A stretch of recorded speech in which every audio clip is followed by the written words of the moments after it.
তো গাই সকালে ঘুম থেকে উঠে চলে যাচ্ছি দোকানে। দেখি কিছু ভালো লাগছে না, সকাল সকাল দোকানে গিয়ে কিছু খাওয়া যায় নাকি। তো বাড়ি থেকে অনেকটা দূর হাঁটা লাগে আমাদের দোকানে যেতে। তো তাই এখন হেঁটে হেঁটে যাচ্ছি। মুখে কলাটা লাগিয়ে নিলাম কারণ প্রচুর শীত করছে। তো অবশেষে দোকানের সামনে আসলাম। এই যে দেখো সকাল সকাল কুয়াশা। আর এগুলো কিসের বাঁশ গাড়া জানো? এগুলো আমাদের এখানে আর কিছুদিন পরে মাহফিল হবে, সেই জন্যই এখানে বাঁশগুলো গাড়া হয়েছে। 18 তারিখ মাহফিল হবে। তো মাহফিল বড় কথা নয়, এখন বড় কথা হচ্ছে দোকানে আসছি, সকাল সকাল কিছু খেতে মন চাইছে। তো কি খাওয়া যায়? তারপর আমার চোখ গেলো বাদামের বয়মের উপর, গিয়ে হাতে কয়েকটা বাদাম নিয়ে চলে এলাম। আর আমি শুনছি সকালে বাদাম খাওয়া নাকি খুবই উপকারী, সেই জন্য তো আরো খেতে মন চাইলো।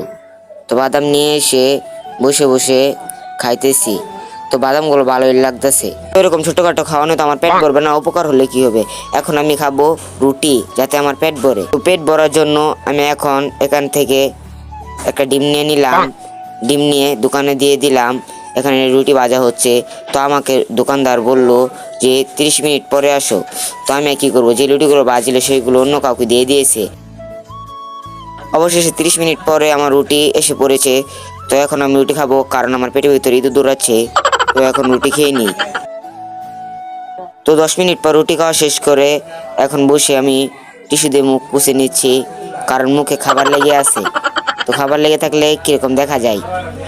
তো এখন একটা ফুডফিল নিয়ে নিলাম। ফুডফিলটা চিড়ে এটা খেয়ে নিই আগে। এটা খেয়ে এখন আমি ঘুমিয়ে পড়বো। তো আজকের মতো এখানেই, সবাই ঘুমিয়ে পড়ো, আমিও ঘুমিয়ে পড়ি, বাই।